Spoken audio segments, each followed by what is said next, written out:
고려 때 진울 스님이 단지 불해면 시즉견성이다 이런 말씀을 하셨죠. 모를 줄만 알면. 우리가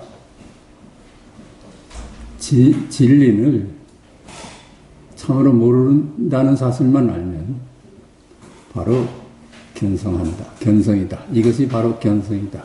그랬죠. 모를 수만 있으면 견성이다.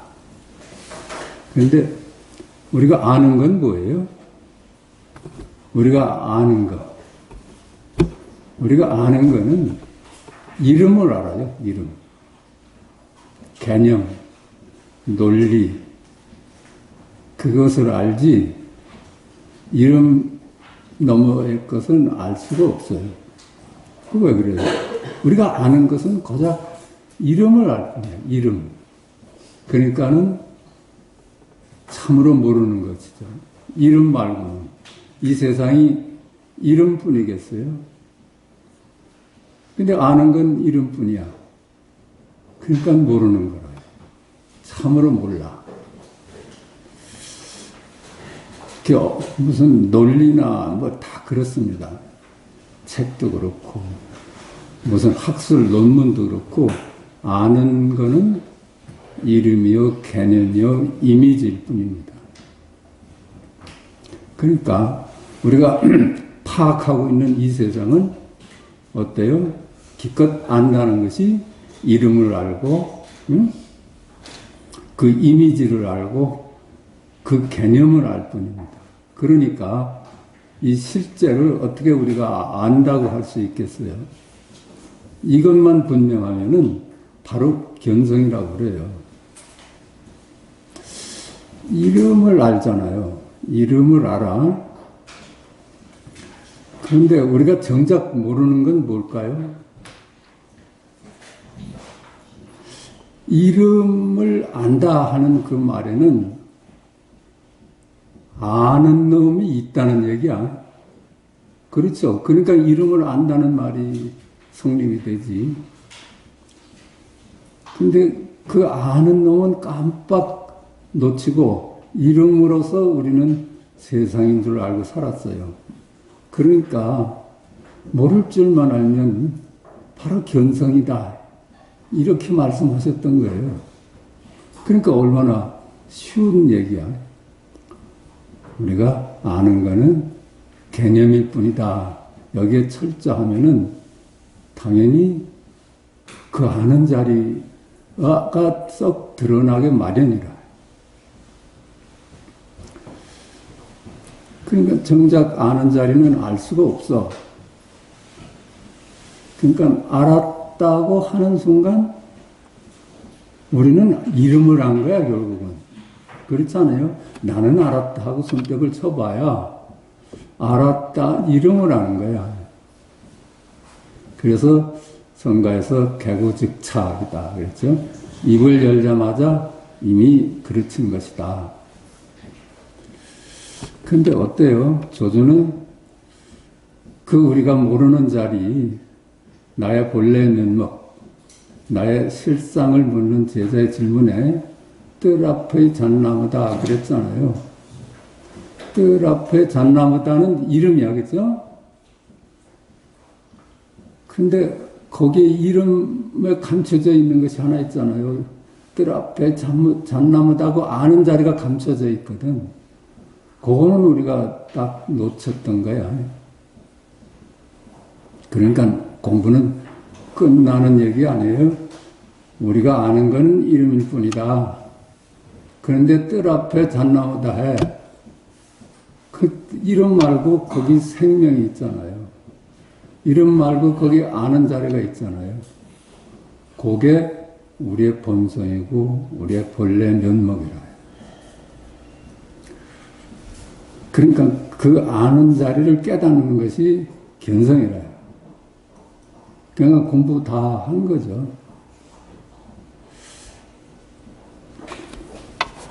이름만으로 구성된 세상을 무명이라 합니다. 그 무명이죠. 이름만 아니까 참으로 어두운 거지. 실제는 어두운 거예요. 우리가 아무리 이름을 많이 알고 많은 이론을 알고 원리를 알아도 이름을 아는 것에 불과해. 개념을 아는 것에 불과해. 그러니까 그걸 문명이라는 거예요. 아무리 많이 알아도 문명이라요. 이름에 덮여 있으니까. 그러니까 어때요? 그건 문명이야. 이름의 세상은 문명입니다. 근데 이름을 아는 자리는 깨달음 자리야. 그래요. 이름만 안 따라가면 깨달음이에요. 따라가면은 중생이고, 안 따라가면 부처라요.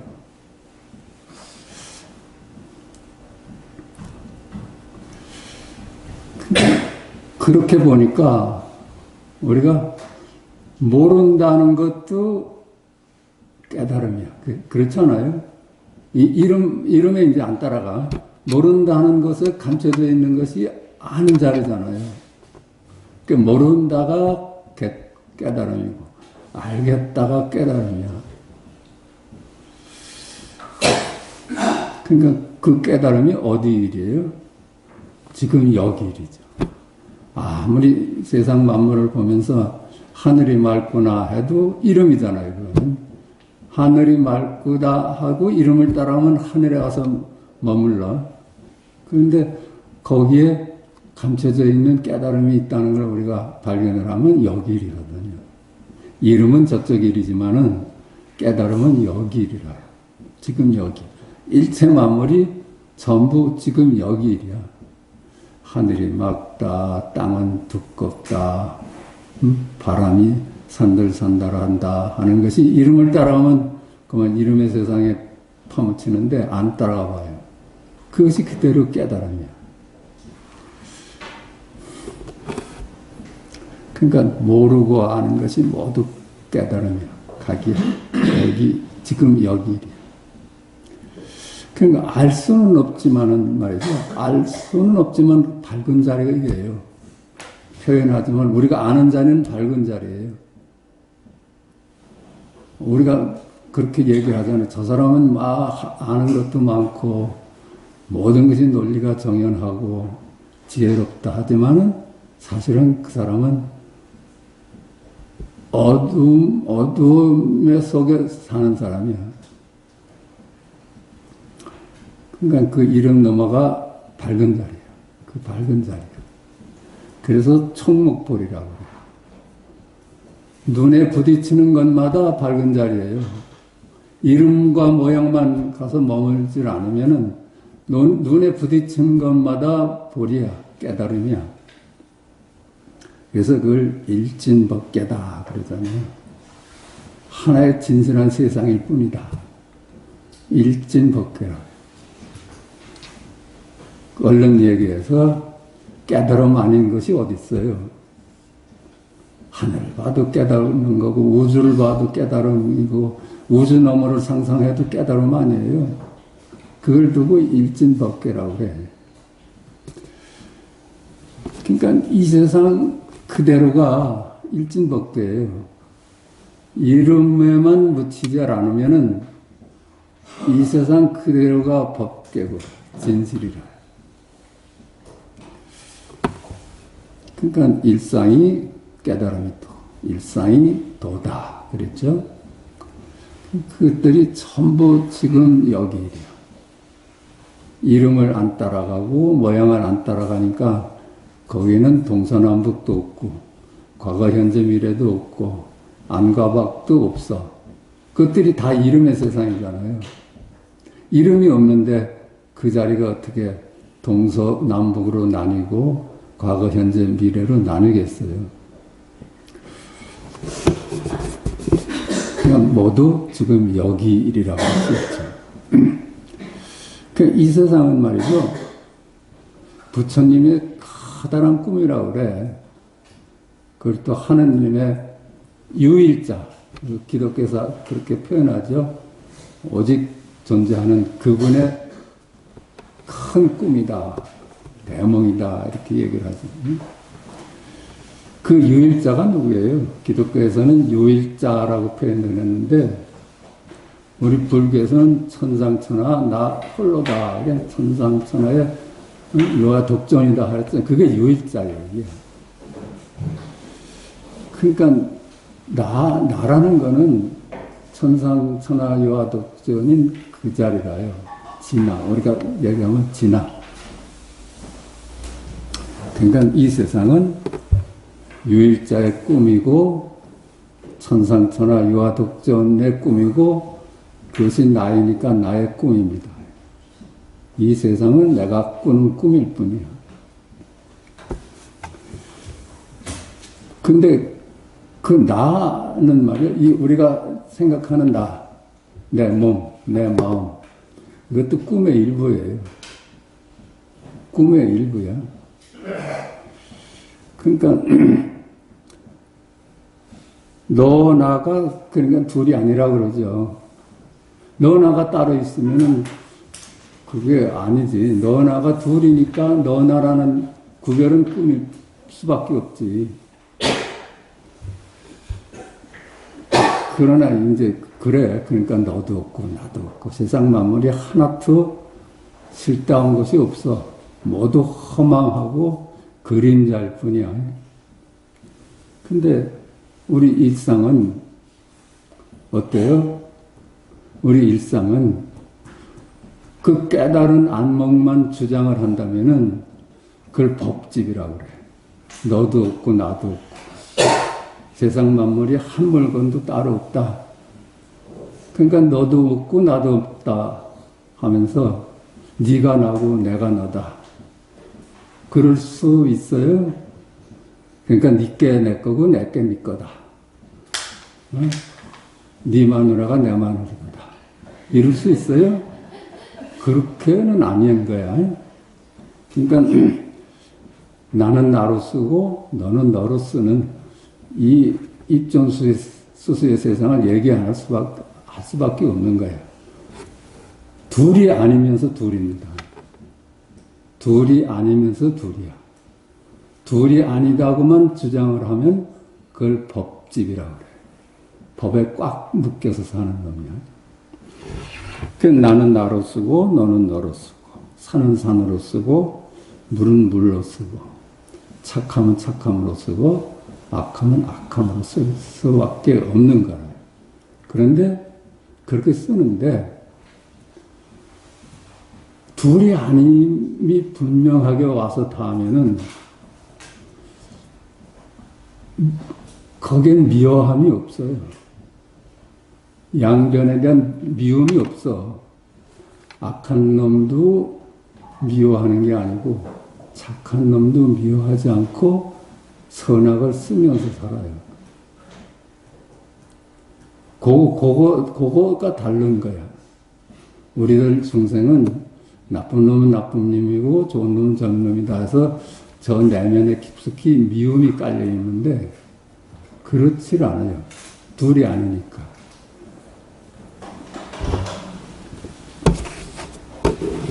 그러니까 이게 저번 시간에도 말씀드렸지만은 생사를 쓰면서 사는 거예요.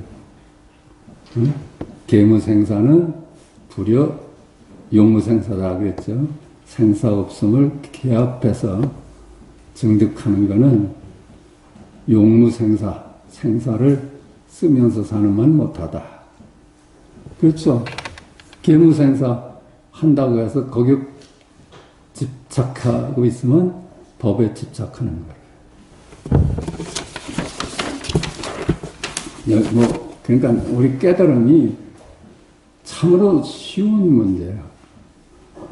우리가 여태까지 어렵다는 관념이 우리를 놓아주질 않는데 참으로 단순한 거예요. 아니 도가 어려우면 그게 도겠어요? 아주 간단한 데서 우리가 뒤집혀 있는 것이지 무슨 복잡한 이론이 있어서 이렇게 어려운 게 아니야. 그냥 뒤집어 보면 그게 도라요.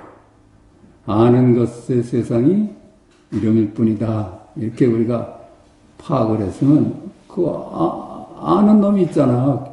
그놈은 아는 이름은 아니잖아요. 그게 여반장이라고 합니다. 이 깨닫기가 손바닥 뒤집기래요. 이름이 있기 전 어찌 세상이 부르겠는가? 그렇죠? 항상 말씀드리지만 존재가 먼저겠어요? 이름이 먼저겠어? 이름이 나중에 나와서 세상을 만물로 나눠버린 거야. 이름도 또 하나의 이름만 되면 세상이 만 가지로 나뉘어. 그러니까 나뉜 세상에 우리가 속고 살았던 것 뿐이야. 그러니까 나누어진 세상, 만물의 세상은 이름일 뿐이다. 그렇게 얘기하는 거야. 그게 이 세상 만물은 이름으로 인하여 나눠진 것이다. 그러므로 나눠진 만물은 이름일 뿐 실체가 없다. 한 물건도 없어서 나도 없고 너도 없다면. 그렇지? 한 물건도 없다고 그러잖아요. 나도 없고 너도 없어. 그러면 견문각지 어묵동정 행주자와 하는 우리의 일상이 그게 뭐예요? 한 물건도 없으면 그게 누구의 일이야? 그러니까 머물 것이 없다는 한마디에 진실을 봤다는 것이 어찌 해능만의 일이겠어요. 해능이 그렇다고 그러죠. 나무 팔러 갔다가 어떤 스님이 금강경 독경하는 말씀 중에 응무소주 이생기심하라 머무는 데 없이 살아라 하는 그 구절에서 깨달았다고 그래. 머무는 데가 없다면 이 세상은 이름일 뿐이라는 얘기야. 이 세상이 이름일 뿐이니까 머물 수가 없지. 실체가 없으니까. 거기서 번뜩 해능이 깨달았다고 그래요. 그것이 어찌 해능만의 일이야. 우리들 일이에요. 견문각지 어묵동정 행주자가 모두 깨달음이니. 그렇게 보니까 이렇게 견문각지 어묵동정 행주자가 모두 깨달음이야. 거기 행위 주체도 없고 행위 객체도 없어. 오직 밝음만이 드러나고 있어. 눈을 벗어나 따로 있는 놈이 어디 있겠는가. 그렇죠. 한 물건도 없는데 깨달음만이 거기 있어. 밝음만이 있어. 그래서 우리의 일상이 총목보리요 각본이다 하였다. 그러니까 눈에 부딪히는 것마다 진실해. 그게 각이야. 이름에서 각이라. 방거사 따님은 세수하다 코 만지기보다 쉽다 하고 그렇죠? 방거사 따님이 그랬죠. 방거사는 참으로 어렵고 어렵다고 그랬잖아요. 참으로 어렵고 어렵다. 이거는 소나무 동산에다가 소나무에다가 깨를 따닥따닥따닥 붙이는 것마다 어렵다고 그랬어. 그 나무에다가 깨알 같은 걸 전부 붙이는 게 얼마나 어렵겠어요. 근데 방거사 부인은 그랬잖아요. 참으로 쉽다. 응? 풀림마다 맺힌 이슬이 조사의 뜻이로구나. 그 말은 전부 여기이리로구나. 그래, 전부 지금 여기이리로구나. 근데 따님은 아주 쉽고 쉬워서 쉽지도 않고 어렵지도 않대. 이게 쉽다고 보는 것도 어렵다는 개념이 있으니까 쉽다고 보는 거야. 그 따님은 쉽지도 않고 어렵지도 않으니 세수하다가 코 만지기다 그랬어. 그렇잖아요. 견문각지 어묵동정이 일체가 도요 깨달음이다 하면은 세수하다 코 만지기까지 갈 필요도 없어. 질문 자체가 깨달음이니까. 이것이 무엇일꼬? 이것이 이미 대답 듣기 전에 깨달음 아니에요.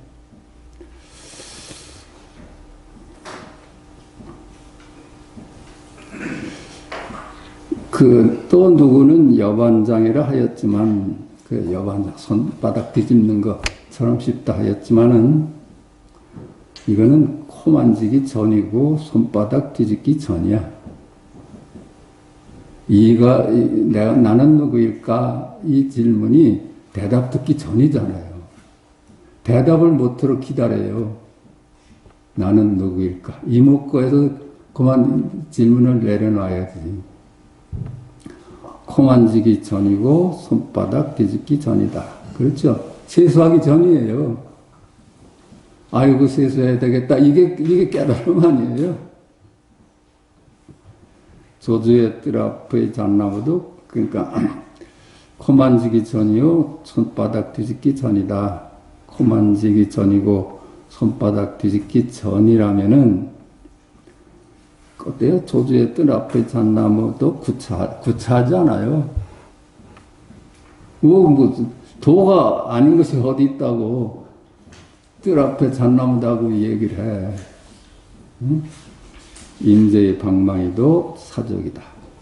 임재가 방망이를 해서 제일 간단하게 설하는 거 아니에요.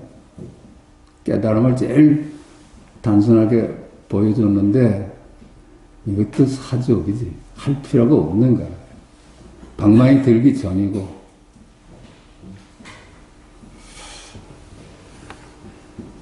석가도 이제 이랬습니다. 석가도 일체 만물은 꿈 같고 환상 같고 거품 같고 그림자 같고 이슬 같고 번개 같으니 마땅히 이와 같이 보라. 그렇죠? 다시 일체 만물은 모두 허망한 이름일 뿐이니 만약 이와 같이 볼 수만 있다면 열애를 볼 것이다.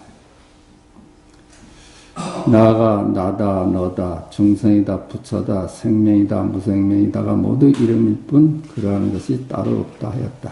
그래서 아상, 인상, 중생상, 수자상 그렇죠? 나다 너다 중생이다 부처다 생명이 있는 것이다 생명 없는 것이다 이렇게 나눠보는 것이 전부 이름일 뿐 실체가 없다고 그래서 건강경에서 그렇게 밝히셨잖아요.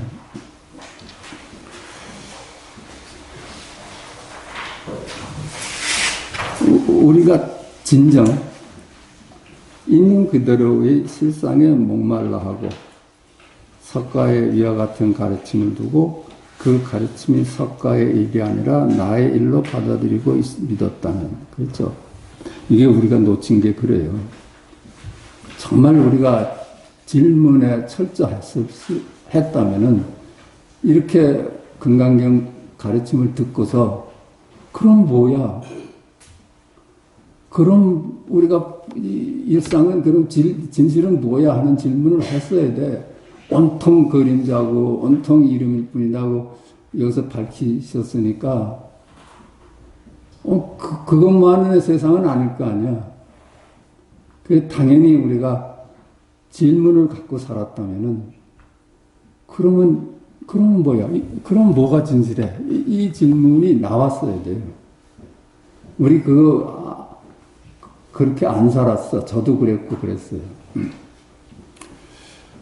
그리고 그건 석가의 일이라고 알았어. 내 일로 와서 닿질 않았어. 그 질문이 내 일로 와야죠. 그렇죠.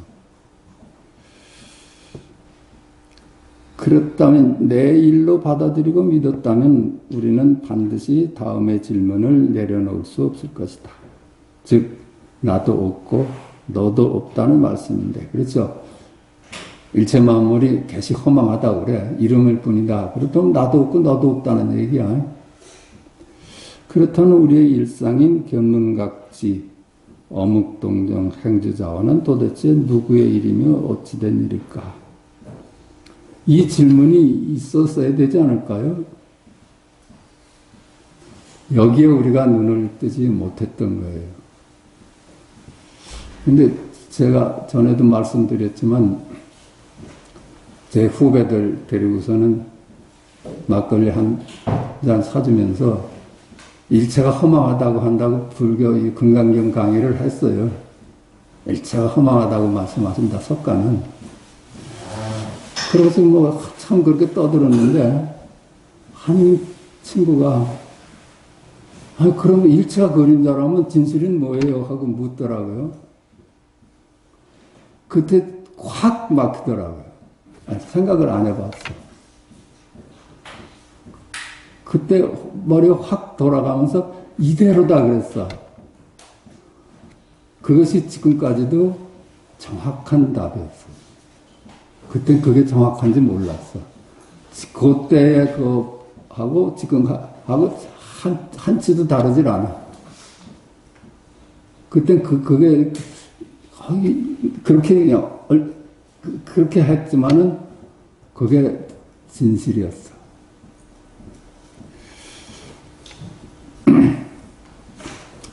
그 질문이 절실하였다면 나도 없고 너도 없음에도 일어나는 견문각지, 어묵동정 행주자와의 우리는 열애를 발견했을 것이다. 나도 없고 너도 없는데 경험되는 우리의 일상인 견문각지, 어묵동정 행주자와가 그대로 깨달으며 각인 것이다. 거기에 그대로 깨달으면 거 그대로 각이야. 행주자와 하잖아요. 이거 가잖아. 가는데 간다고 알면은 그건 아니야. 그렇죠? 가고 있구나 하는 그것이 깨달음이죠. 동쪽에서 서쪽으로 간다 하면 그 이름에 팔린 거야. 동쪽에서 서쪽으로 가고 있다. 이게 깨달음이에요. 조주의 스승 남전은 도를 묻는 제자 조주에게 우리의 일상이 도다 하였고 다시 어떻게 하면 그 도를 얻을 수 있습니까? 묻는 질문에 어떻게 하려고 하면 어긋난다. 그렇죠? 어떻게 하려고 하면 어긋나. 그렇죠? 안 그러겠어요? 그냥 깨달음 속에서 사는데 그걸 봐야지. 어떻게 하려고 하면은 그르치는 거예요. 다시 어찌 도를 알 수 있습니까? 하는 질문에는 도는 알고 모르고와 아무 상관이 없다. 알고 모르고 아무 상관이 없어. 알았다 하는 순간 틀려버리니까. 그렇다. 행위 주체도 객체도 없는 우리의 일상인 견문각지 어묵동정 행주자가 그대로 각이요 도인 것이다. 그렇습니다. 이 공부가 이렇게 쉽지 않으면 도가 아니야. 세상 학문은 얼마나 어려워요. 뭐 경제학이나 물리학이나 이렇게 알려고 해봐. 지금은 뭐 엄두도 못 내지. 근데 도는 쉬운 거야. 그렇게 복잡하지 않고 단순히 그냥 딱 하나 아는데 우리가 매여 있던 것 뿐이야. 아는 것이 이름일 뿐이다 하는 걸 몰랐어요. 아는 것이 대단한 건 줄 알았는데 결국 우리가 아는 거는 이름의 세상이야. 그러니까 이름의 세상인 줄만 알면 아는 놈이 더 드러나죠. 그게 부처라요.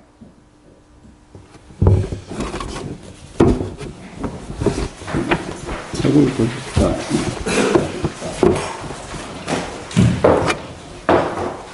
37, 106페이지입니다.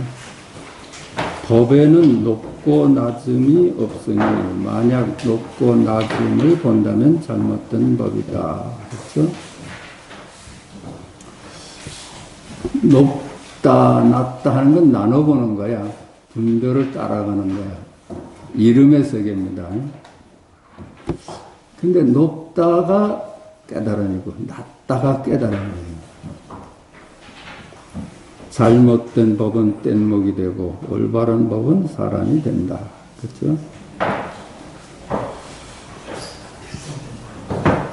분별로 가리키는 것은 뗏목이라 해요. 석가께서 84,000의 법문을 하셨는 것은 그건 분별의 세상이고 뗏목일 뿐이라고. 올바른 법은 사람이 된다. 일구라. 깨달. 각 하나 밝히려고. 뜰 앞에 잣나무다 하나 밝히려고 팔만대장경이 쓰여진 겁니다.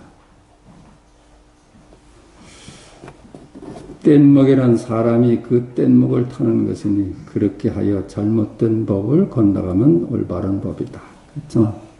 석가의 팔만장경이 다 망상이 있지만 분별의 세계지만 그거는 각으로 인도하기 위한 뗏목이야. 그러니까 그걸 통해서 우리는 깨달음을 얻잖아요. 아까도 말씀드렸지만은 일체 만물이 허망하고 그림자다. 그 네가 알고 있는 거는 그림자를 알고 있고 이름을 아는 거다. 그러면 직견예래 한다고 하셨잖아요.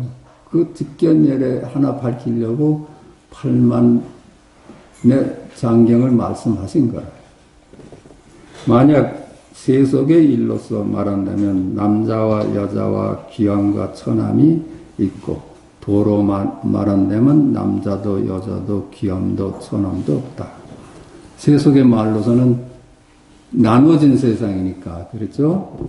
남자도 있고 여자도 있고 귀한 놈도 있고 천한 놈도 있고 그럴 수밖에 없지. 나눠보는 거니까. 이건 분별의 세상이고 우리가 아는 세상이고 이름의 세상입니다. 그런데 도로 말한다면 깨달음으로 말한다면 거긴 남자도 없고 여자도 없고 귀한 것도 없고 천한 것도 없습니다. 그게 둘이 아니야. 둘이 아니야. 모두 각일 뿐이라요. 그러니까 우리 성의 정체성 문제에 대해서 기독교보다 불교가 관대한 게 그렇습니다. 이런 가르침이 있잖아요. 본래 남자도 아니고 여자도 아니다. 그게 다 이름일 뿐이다. 이 까닭에 천녀가 도를 깨닫고는 여자의 모습을 바꾸지 않은 것이다. 그 당시 이런 생각이 있었나 봐요. 여자는 남자보다 못해.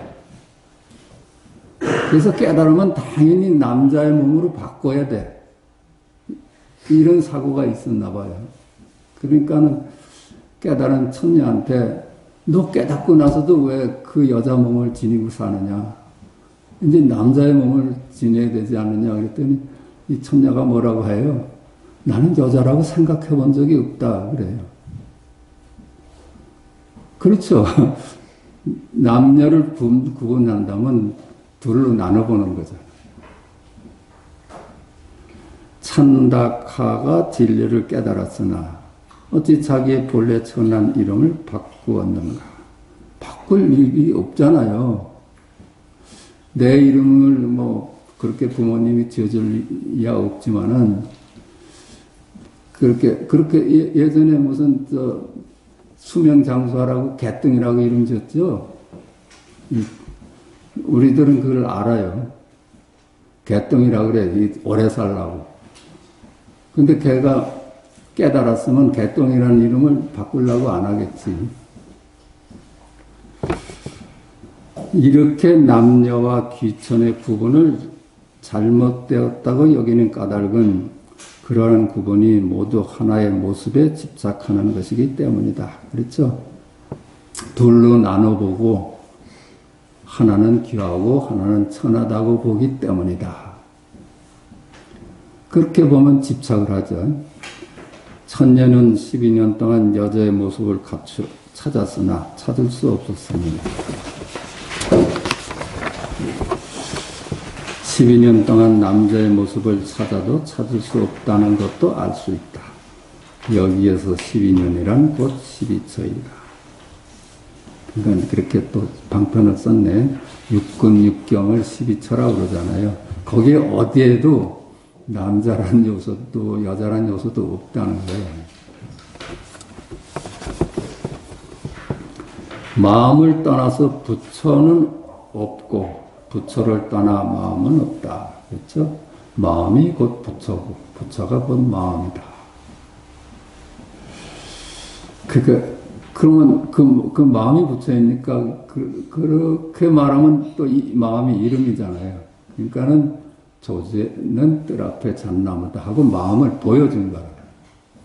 하늘이 참으로 맑구나, 별이 충청하구나, 이렇게 보여준 거라. 마치 물을 떠나서 얼음이 없고 얼음을 떠나서 물이 따로 없는 것과 같다. 응?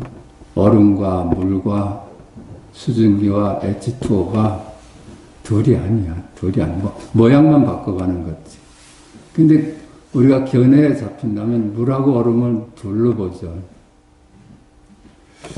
마음을 떠나서 부처가 없다는 말은 마음에서 멀리 떠난다는 것이 아니라 다만 마음이라는 모습에 집착하지 말라는 것이다.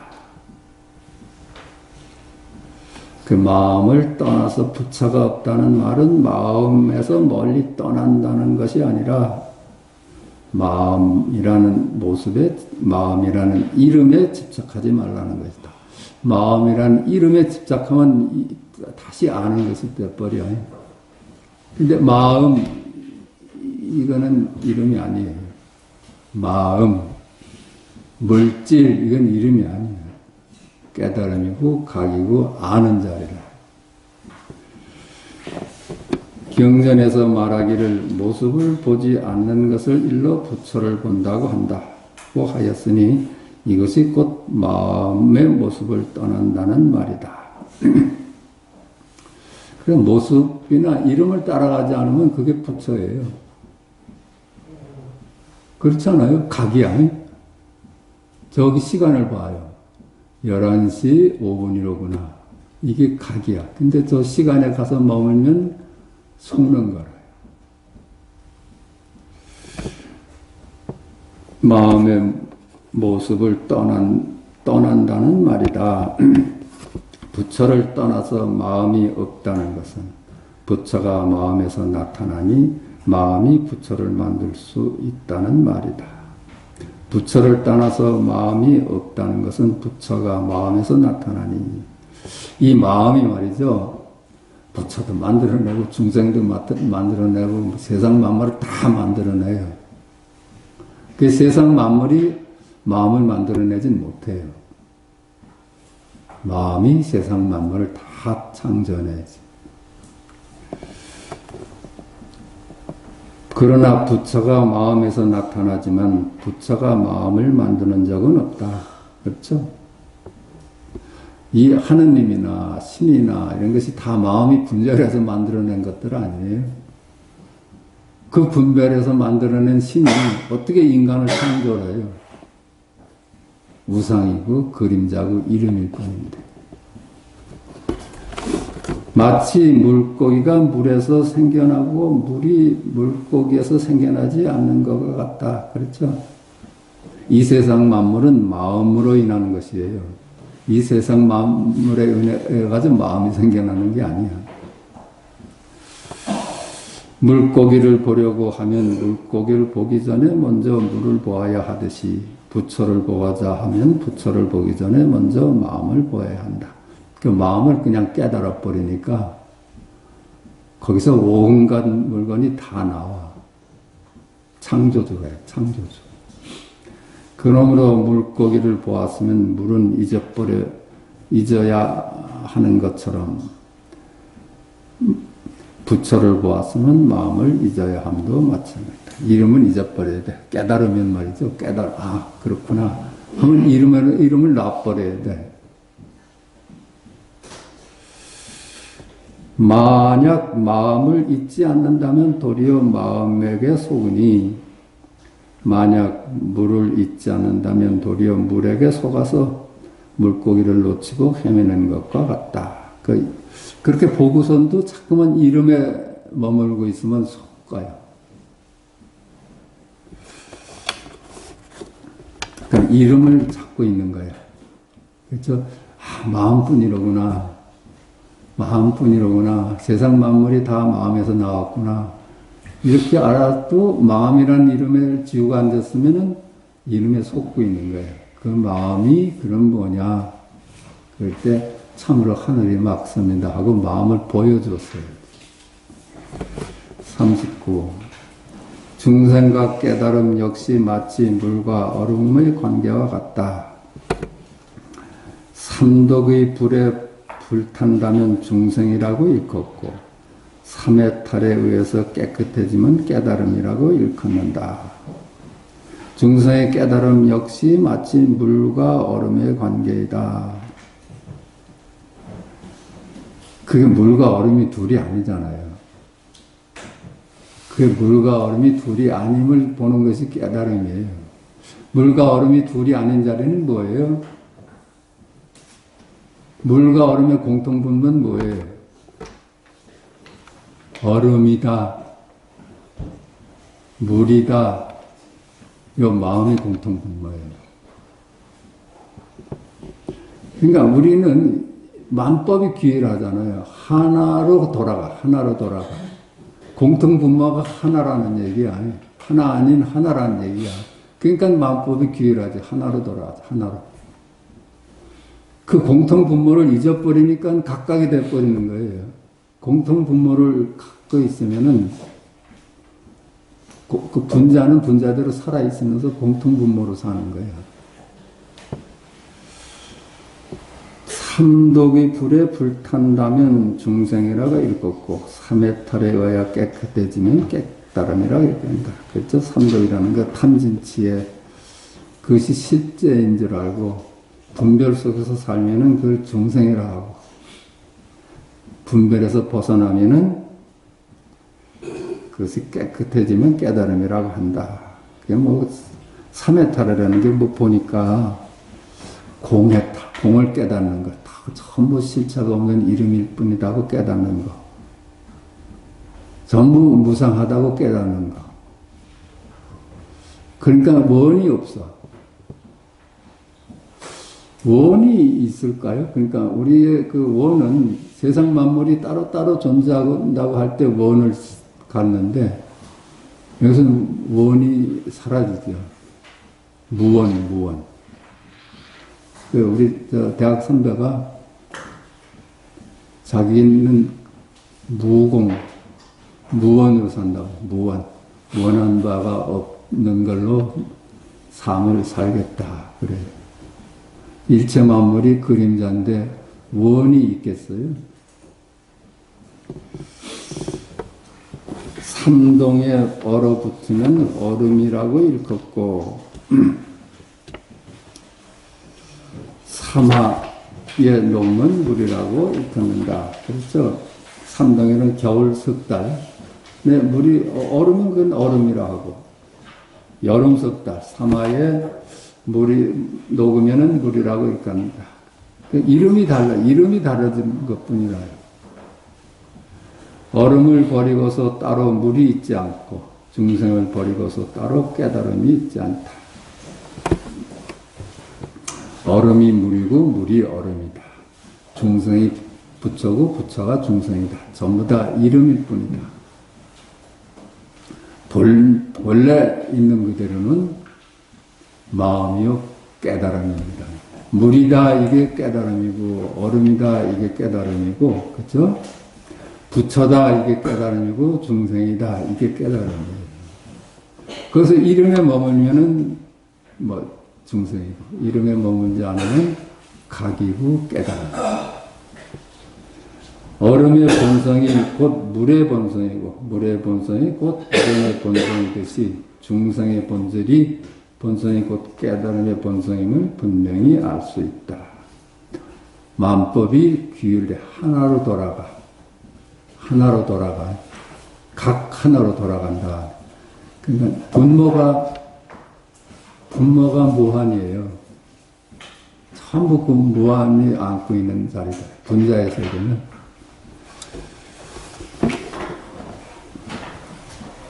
중생과 깨달음은 동일한 본성이니 마치 오두와 부자가 같은 뿌리를 가지고 있는 것과 같다.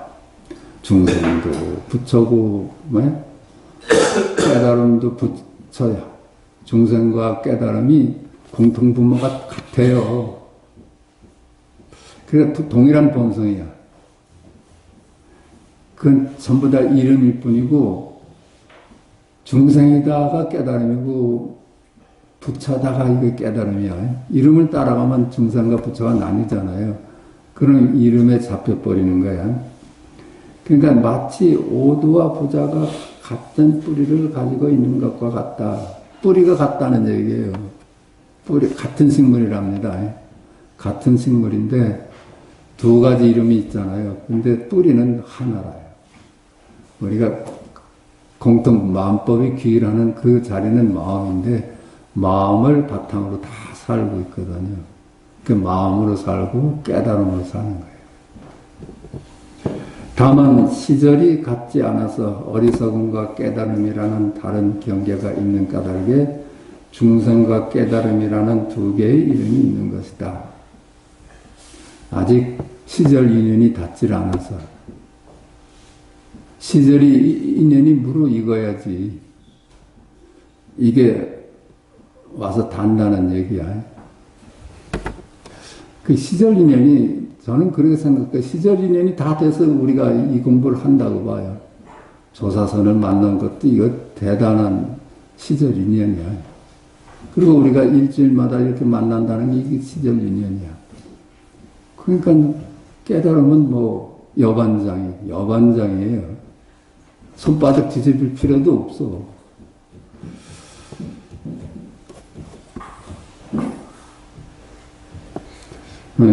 다만 시절이 같지 않아서 어리석음과 깨달음이라는 다른 경계가 있는 까닭에 중생과 깨달음이라는 두 개의 이름이 있는 것이다. 뱀이 변신하여 용이 되어도 그 비늘을 바꾸지 않듯이 범부가 변신하여 성인이 되어도 그 얼굴을 바뀌지 않는다. 뱀이 변신해서 용이 되어도 그 비늘을 바꾸지 않는데요. 바꿀 필요가 있을까요? 이 모양 그대로가 부처지. 깨달았어. 이제 이 모습 버리고 다른 모습으로 거듭나요? 이건 아직 두 견에 잡힌 거야.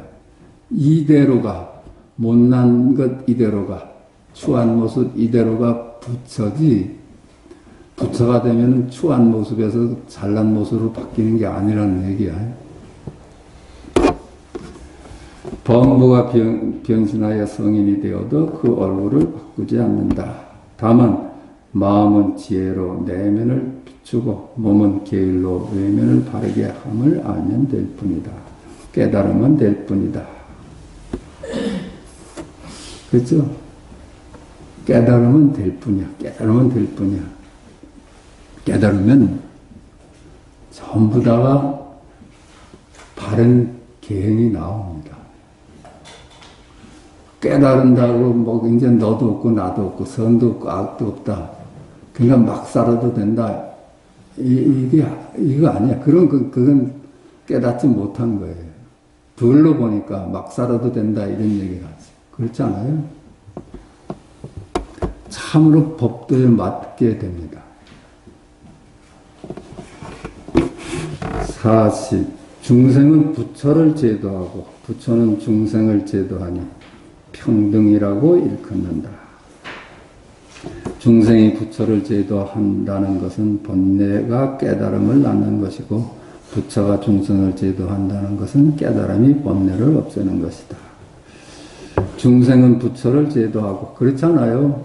중생이란 마음 하나 이름 내려놓으면 그것 부처예요.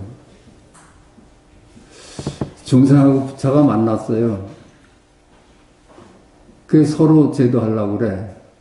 중생이란 이름 내려놓으니까 부처도 설 자리가 없어. 부처도 부처가 아니게 돼. 서로 연기해서 서로 버티고 서 있으니까 그 중에 한 놈만 이름에서 해탈하면은 부처도 쓸 자리가 없어요. 부처라는 이름이 쓸 수 있는 건 중생이란 이름이 있어서 있을 수 있는 거야. 하나만 내려놓으면 나머지도 사라져. 그 사람 인자가 서로 의지해서 있잖아요.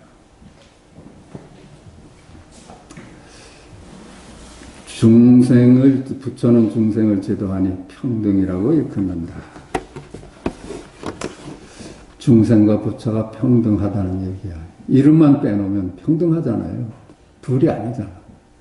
이름에 속아서 우리는 불평등하다고 보죠. 중생이 부처를 제도하는 것은 번뇌가 깨달음을 낳는 것이고 번뇌와 깨달음이라는 게 연기해. 한 면만 내려놓으면 다른 면도 쓸 자리가 없게 돼. 부처가 중생을 제도한다는 것은 깨달음이 번뇌를 없애는 것이다. 서로 연기하기 때문에 복잡하게 생각할 수 없어. 서로 이름으로 의지해서 상즉하고 있고 상의하고 있거든요. 서로 이름은 서로 의지하고 있어. 그리고 상즉하는데 상입해. 부처 속에 중생이 있고 중생 속에 부처가 있어. 그 둘이 아니에요. 번뇌가 있으니 깨달음도 있다. 그렇죠. 번뇌란 말이 있으니까 깨달음도 있다네. 깨달음이란 말도 있다는 얘기야. 그러므로 번뇌가 아니면 깨달음이 생길 수 없고 깨달음이 아니면 번뇌를 없앨 수 없음을 알 수 있다. 그 둘이 상입하기 때문에 하나만 내려놓을 수 있으면 나머지도 다 내려놓을 수 있는 거예요. 그래서 석가께서 깨달아 보니까 건져내야 할 중생이 없더랍니다. 그렇지 않겠어요? 자기가 자기를 부처라고 안 보는데 저 사람이 어떻게 중생이라고 되겠어요? 내가 부처라고 할 때 너희들은 구해내야 될 중생이다 하는 생각을 할 수 있지. 내가 나를 부처로 세우질 않는데 중생이지 따로 있겠어요? 그래서 어디 가서도 어느 이렇게 모임에서도 나는 부처고 너희들은 중생이다 하는 데는 빨리 나와야 돼. 거기 머물면 안 돼요. 그러므로 번뇌가 아니면 깨달음이 생길 수 없고 깨달음이 아니면 번뇌를 없앨 수 없음을 알 수 있다. 어리석을 때는 부처가 중생을 제도하고 깨달을 때는 중생이 부처를 제도한다. 서로 연기하기 때문에 무슨 까닭인가? 부처는 스스로 부처가 되는 것이 아니라 중생이 제도하여 부처가 되기 때문이다. 그 중생이란 말만 해방되면 그게 바로 부처야. 부처란 말에서 해방되면 그게 바로 부처라요. 모든 부처는 무명을 아버지로 삼고 탐해를 어머니로 삼는데 무명과 탐해는 모두 중생의 다른 이름이다.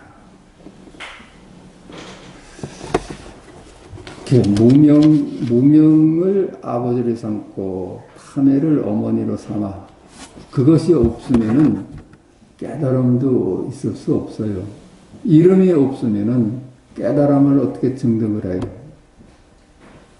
이름으로 인해 가지고 이것은 이름일 뿐이다 하고 하니까 깨달음을 우리가 발견할 수 있는 거예요. 연기를 얘기하고 있습니다. 연기. 한 면만 내려놓으면 나머지도 구제가 된다. 이런 얘기야. 중생과 무명은 마치 오른손 바닥과 왼손 바닥과 같아서 전혀 별개가 아니다. 중생과 무명은 마치 오른손 바닥과 왼손 바닥과 같아서 전혀 별개가 아니다. 전부 이름을 따라가기 때문에 그래요. 이름을 따라가기 때문에. 어리석을 때는 이쪽 언덕에 있고 깨달을 때는 저쪽 언덕에 있다. 만약 마음은 공이어서 모습을 볼 수 없음을 안다면 어리석음과 깨달음의 양쪽을 벗어난다. 어리석을 때는 우리가 어리석을 때는 차안하고 피안을 나눠서 봐요. 여기는 차안이야. 아무리 봐도 여기는 피안이 아니야. 가야 돼. 저쪽은 피안이야. 이렇게 할 때는 어리석은 사람들이 그렇게 본다는 거예요. 한 발짝이라도 움직일 필요가 있어요. 한 발짝도 움직일 필요가 없잖아요. 지금 여기 일인데. 만약 마음은 공이어서 모습을 볼 수 없음을 안다면 어리석음과 깨달음의 양쪽을 벗어난다. 깨달음과 어리석음이라는 게 존재의 양면이야. 그래서 모두 실체가 없음을 안다면 그 이름에서 벗어난다. 어리석음과 깨달음의 양쪽을 벗어나면 이쪽 언덕과 저쪽 언덕도 없다. 그렇죠? 차안과 피안이 전부 이름일 뿐이다. 열애는 이쪽 언덕에도 머물지 않고 저쪽 언덕에도 머물지 않으며 그 사이의 바다에도 머물지 않는다. 그렇죠? 이쪽 언덕과 저쪽 언덕을 나눠보면 분별의 세상이고 그것이 둘이 아니다고 볼 때는 이쪽 언덕 이것이 열애고 저쪽 언덕 이게 열애입니다. 그 사이의 바다는 소승불교이고 이쪽 언덕은 범부이며 저쪽 언덕은 깨달음이다. 이게 이제 소승이 수행하는 방법이에요. 이쪽 언덕은 우리들 중생이고 소승은 중간에서 저쪽으로 가려고 한다는 거예요. 그래서 저쪽 언덕은 깨달음이라고 본다. 이게 다 나눠보는 어리석은 지식입니다. 42번입니다. 부처에게는 세 개의 몸이 있으니 화신과 보신과 법신이다. 그 화신, 보신, 법신 이렇게 나눠보죠. 체, 상, 용 이렇게도 하고 중생이 늘 선근을 만들면 화신이 나타나고 지혜를 닦으면 보신이 나타나고 무의를 깨달으면 법신이 나타난다. 이게 이제 분별이 하는 얘기입니다. 착한 일을 많이 하면은 그죠? 좋은 곳에 태어나고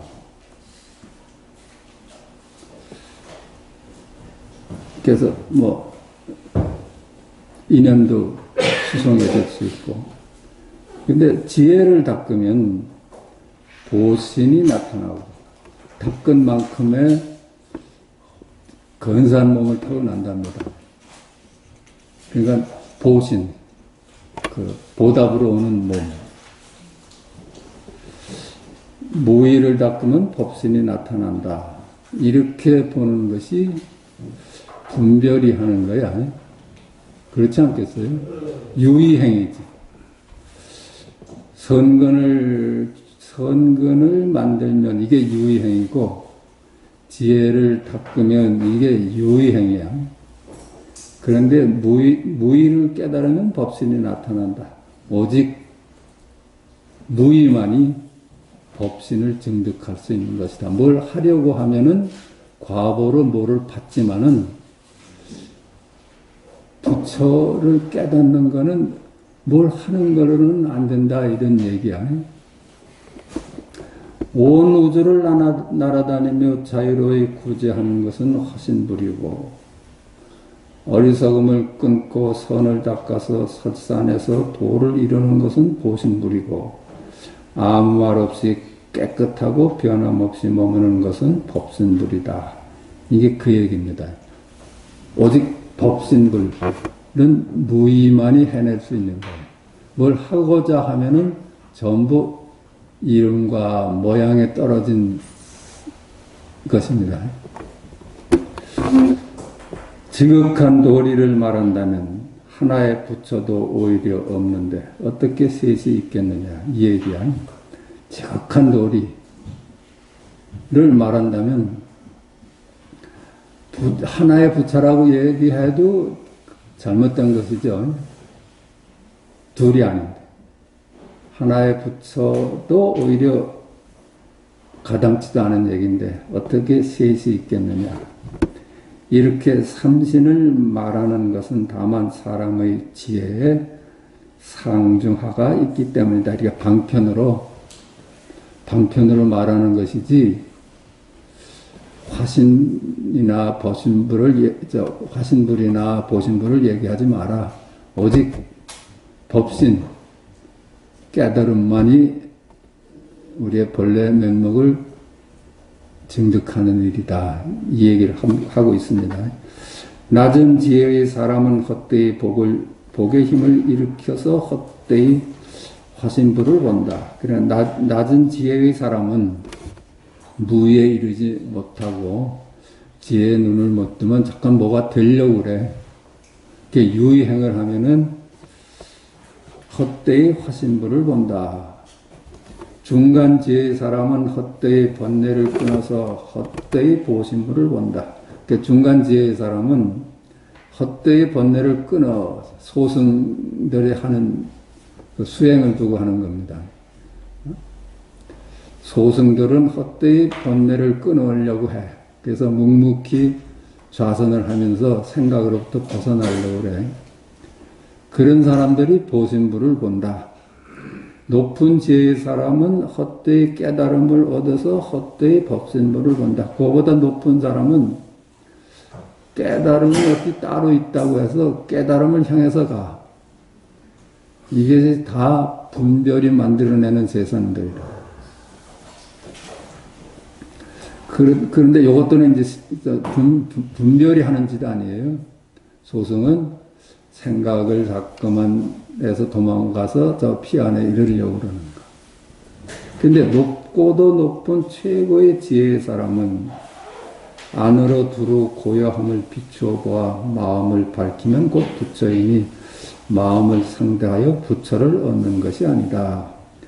우리가 조사선에서는 우리의 분별만 내려놓을 수 있으면 바로 부처다고 보는 거예요.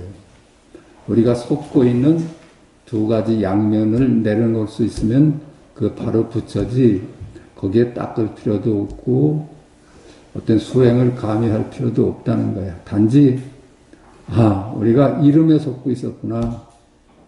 그래서 이름에 머물질 않으면 거기가 부처라는 겁니다. 부처는 얻는 것이 아니야. 늘 깨달음 속에서 살거든요. 우리가 한순간도 깨달음 아닌 적이 어디 있어요. 일상이 다 깨달음이었지.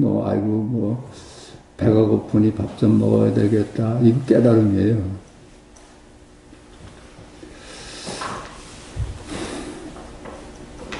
그리고 부처를 따로 얻는 것이 아니야. 그래서 절대로 깨달음을 구하지 말라고 그래.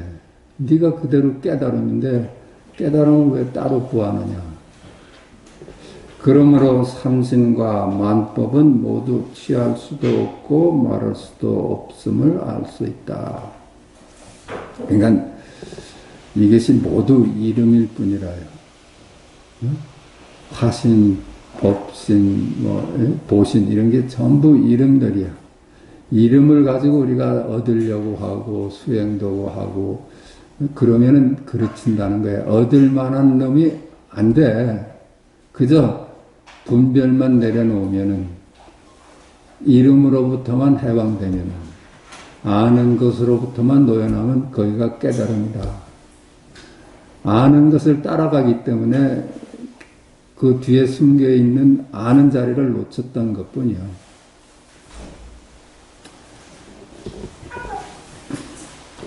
그렇다면 해탈한 마음이 대도를 이루는 것이다.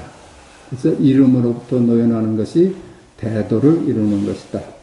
경전에서 말한 부처는 법을 말하지도 않고 중생을 제도하지도 않고 깨달음을 얻지도 않는다가 이러한 말이다. 경전에서 가르치는 이것이 부처는 법을 말하지도 않고 한마디 한 바가 없어. 석가께서 평생 한마디도 안 했대.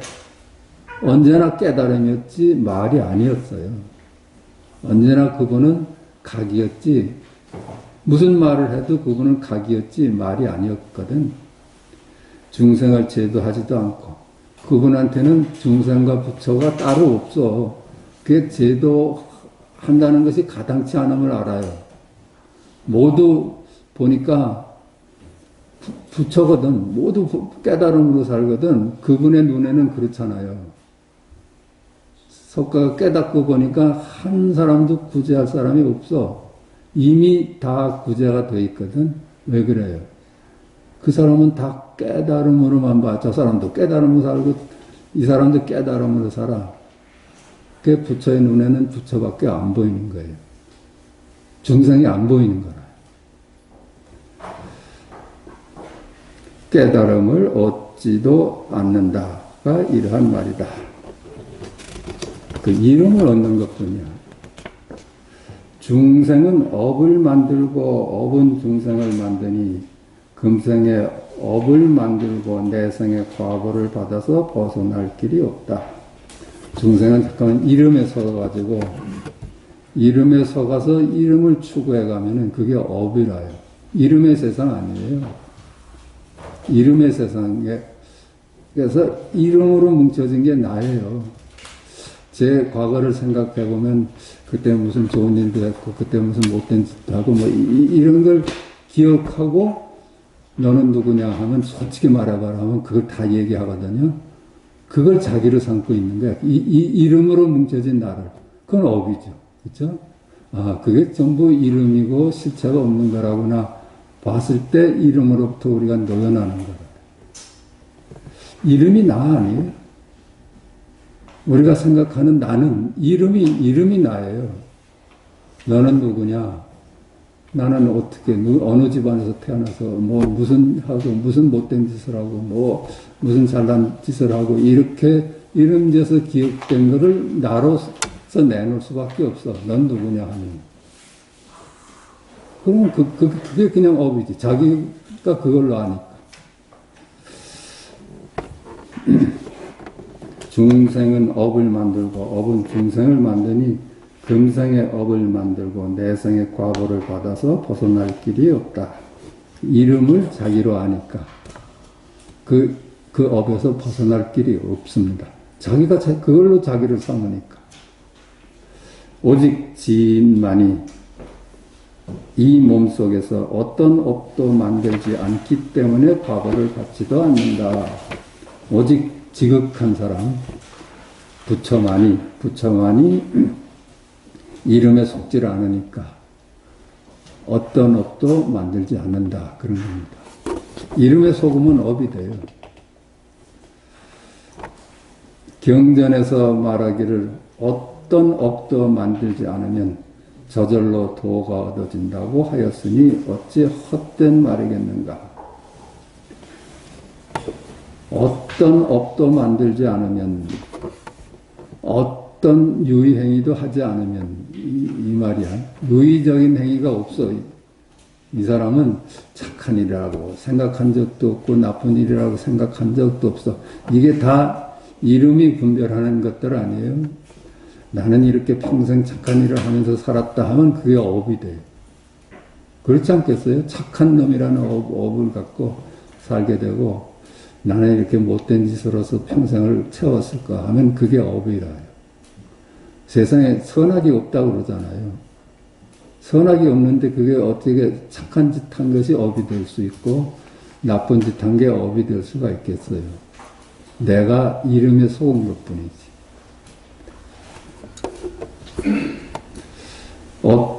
경전에서 어떤 업도 만들지 않으면 저절로 도가 얻어진다고 하였으니 어찌 헛된 말이겠는가. 사람이 업을 만들 수는 있어도 업이 사람을 만들 수는 없다. 그렇죠?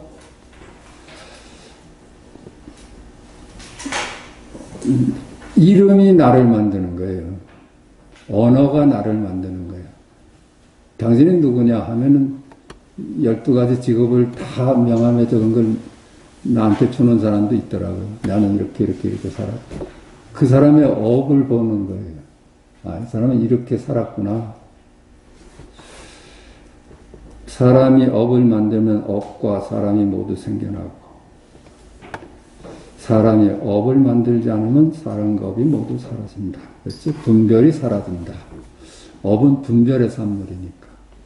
그러므로 업은 사람으로 말미암아 만들어지고 사람은 업으로 말미암아 생겨남을 알겠다.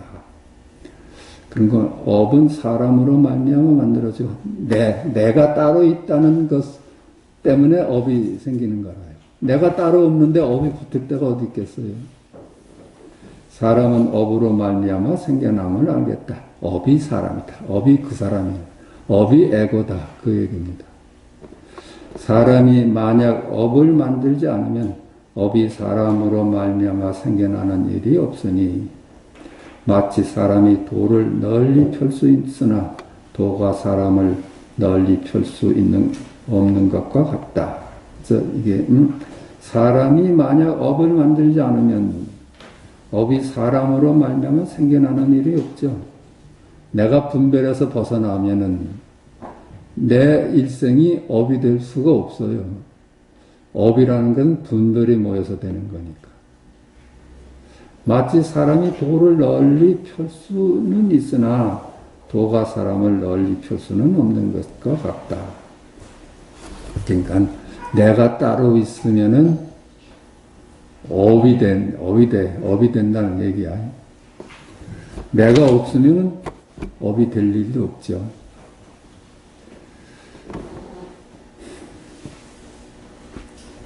그러니까 사람이 먼저죠. 도가 먼저겠어요. 사람이 하는 거예요. 하느님이 먼저라요.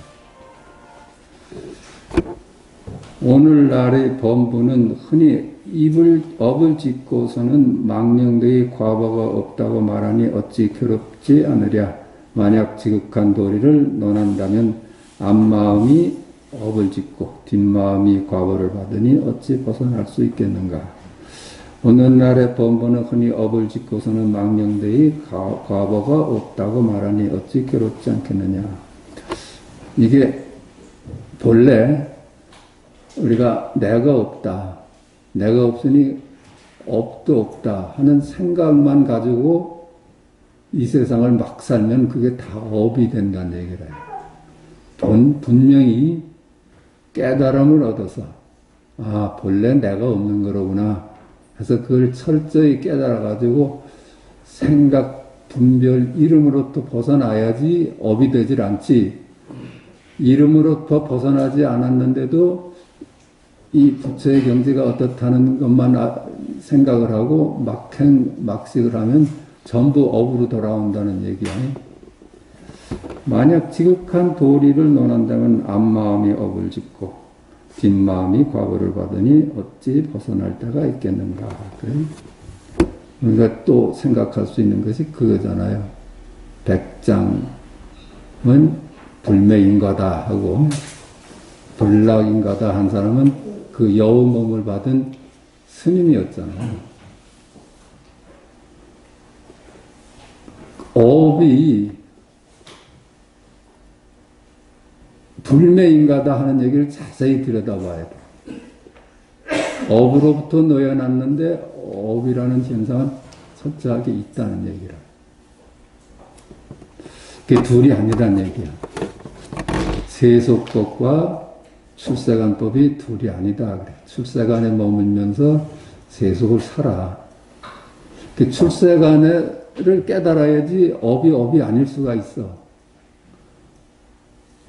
출세간을 깨닫지 못하면은 업이 실체는 없지만 업으로서 분명히 찾아온다는 얘기야. 만약 앞마음이 업을 짓지 않으면 뒷마음의 과거가 없으니 또한 어찌 업보를 망령되이 볼 수 있겠는가. 그러니까 업보를 그렇게 망령되게 생각하지 말라. 본락인간이 뭐 업이라는 건 따로 없다 이렇게 망령되게 생각하지 마라. 경전에서 말했다. 비록 부처님을 믿더라도 부처님이 고행한다고 말한다면 이를 일컬어 삿된 견해라고 한다.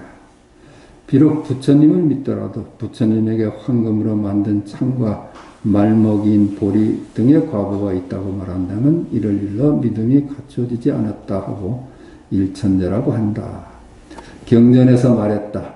비록 부처님을 믿더라도 부처님이 고행한다고 말한다면 이를 일러 삿된 견해라고 한다. 이걸 지금 과보를 두고 하는 얘기야. 부처님한테는 과보가 따르겠느냐, 이런 업이 따르겠느냐, 과보가 따르겠느냐. 근데 부처님의 고행은 과보가 아니라는 얘기야. 그 과보가 돼서 있어서 그 업으로 온다는 얘기가 아닙니다. 이를 일러 삿된 견해라는 거야. 비록 부처님을 믿더라도 부처님에게 황금으로 만든 창과 말먹인 보리 등의 과보가 있다고 말한다는, 부처님이 예전에 잘못한 일이 많이 있어가지고 창이 밑에서 솟아 올라가지고선 부처님을 저 하늘까지 올렸대요. 그게 얼마나 아프겠어요. 그것이 과보라고 생각하지 말라 이런 얘기야. 과보라. 그것이 어때요? 윤회하는 건 과보로 윤회한다고 그러죠. 그렇지 않아요? 윤회는 과보가 좋으면은 천당 가고, 과보가 나쁘면 지옥으로 태어난다고 그래. 근데 부처의 눈에는 윤회가 없어요. 근데 윤회를 하거든. 10,000번 윤회를 해도 윤회한 바가 없는 거예요. 이렇게 봐야지 부처를 깨달았다고 그래요. 그런데 그 현상은 있다는 거예요. 현상은. 삿된 비록 부처님을 믿더라도 부처님에게 황금으로 만든 창과 말먹인 보리 등의 화보가 있었다고 말한다면 이를 일러 믿음이 갖추어지지 않았다고 하고 일천재라고 한다. 이거 깨닫지 못한 사람이라고 한다. 일천재는 전혀 깨달으면 불가능한 사람을 두고 일천재라고 그래. 그러니까 이 질문을 우리가 자세히 들여다봐야 돼. 왜 불락인가로 말한 걸 가지고 백장은 불매인가라고 말했을까? 불매인가의 그 얘기는 윤회하고 열반이 둘이 아니다고 보는 거예요. 100만 번 윤회를 해도 윤회한 바가 없다는 걸 깨달은 사람이야.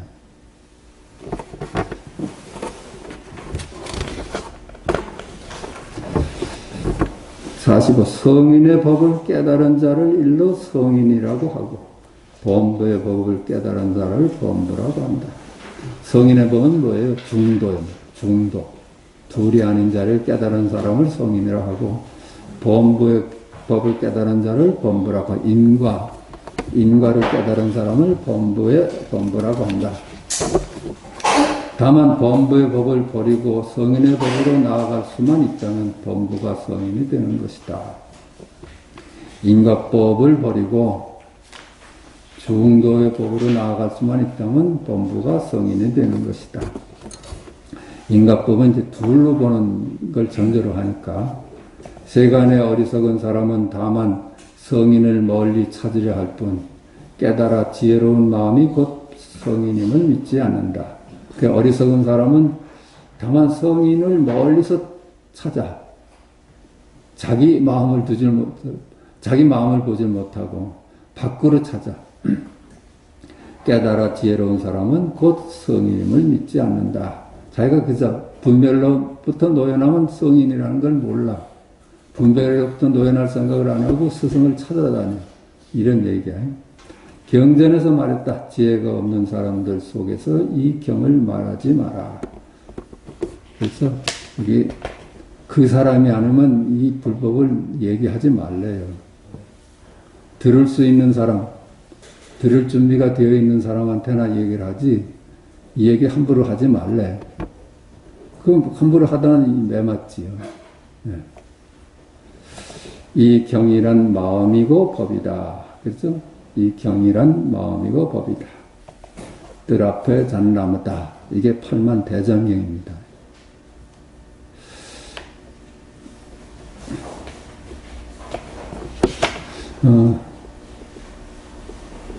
지혜가 없는 사람은 이 마음이 법을 깨달아 성인이 된다는 것을 믿지 않고서 다만 멀리 밖에서 배움을 찾으려 하고 허공 속에서 불상이나 광명이나 향기나 색깔 등의 일을 좋아하므로 모두가 삿된 견해에 떨어져 자기 마음을 잃고 미쳐 날뛴다. 지혜가 없는 사람은 이 마음이 법을 깨달아 성인이 된다는 이걸 믿지 않아. 단지 우리가 분별해서 노연하는 것이 성인의 길이라는 걸 믿지 않고서 다 멀리 밖에서 배움을 찾고 허공 속에서 불상이나 광명이나 향기나 색깔 등의 일을 좋아하므로 이렇게 호응 써서 불상이 나타난다 하면 이게 대단한 거하고 그런 모양에 집착을 하게 돼. 모두가 삿된 견해에 떨어져 자기 마음을 잃고 미쳐 날뛴다. 경전에서 말했다. 만약 온갖 모습이 아님을 알면 곧 열애를 보는 것이다. 그렇죠? 봄소유상이 개시허망함을 알면은 바로 거기가 열애짜리야. 여기까지 하겠습니다.